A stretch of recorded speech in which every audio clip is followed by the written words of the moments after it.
ఈరోజు జీవసేంద్రియ వారి నుంచి టమాటాలు తెప్పించడం జరిగింది. ఆ టమాటాలు లోపల ఎలా ఉన్నాయో అన్బాక్సింగ్ చేద్దాం. అందరం అపార్ట్మెంట్లో ఉన్న వాళ్ళం పచ్చళ్ళు పట్టుకోవడానికి తెప్పించుకోవటం జరిగింది. చాలా బాగున్నాయి. ఇవి పూర్తిగా సేంద్రియంతో పండించారు. చూడటానికి చాలా నాణ్యతగా, మంచి రంగు, కాయ కూడా చాలా గట్టిగా, చాలా బాగుంది.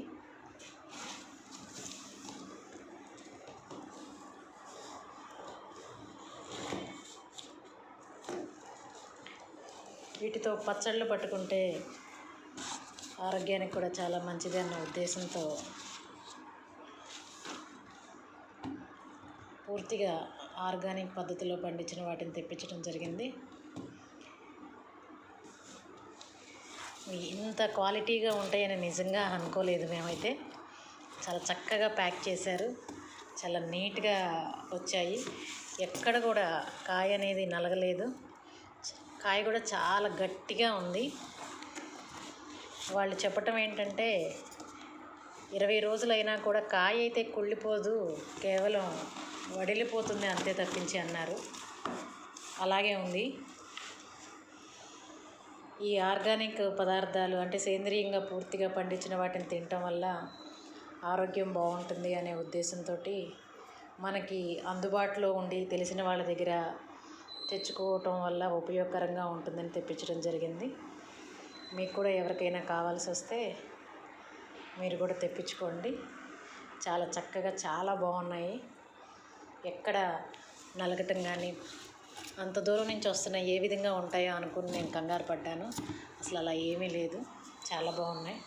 నేను వీటిని ఇప్పుడు ఆవిరి పట్టకుండా ఒక క్లాత్ మీద వేసుకుంటాను వీటన్నిటిని.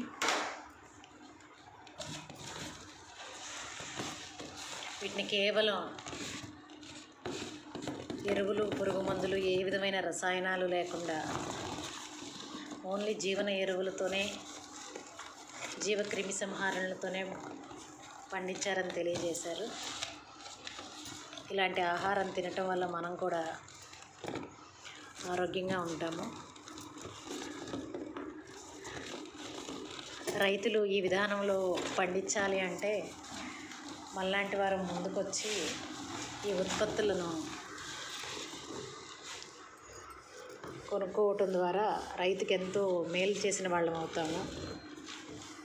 అంటే ఈ విధానంలో పండించాలి, ఇంకా ఎక్కువ మంది రైతులు రావాలి, వాళ్ళ సర్వీస్ మనం తీసుకోవాలి అని అనుకుంటే కనుక మంచి ఉత్పత్తుల్ని అంటే సేంద్రియంలో తయారు చేసిన వాటిని, పండించిన వాటిని మనం కొనుగోలు చేయటం ద్వారా రైతన్నకి ఎంతో ఆర్థిక పరిపుష్టిని కూడా ఇచ్చిన వాళ్ళం అవుతాము. మన వంతు సహాయాన్ని మనం చేసిన వాళ్ళం కూడా అవుతాం. కాబట్టి ఈ విధంగా రిలయబుల్ సోర్స్ నుంచి మనం తీసుకున్నట్లయితే చాలా బాగుంటుంది అని నా ఉద్దేశం. ఇది పంపించినందుకు చాలా జాగ్రత్తగా ధన్యవాదములు సార్. ఏ విధంగా ఎక్కడ అసలు ఒక కాయ కూడా ఏమీ పోలేదు. చాలా నీట్గా ప్యాక్ చేశారు.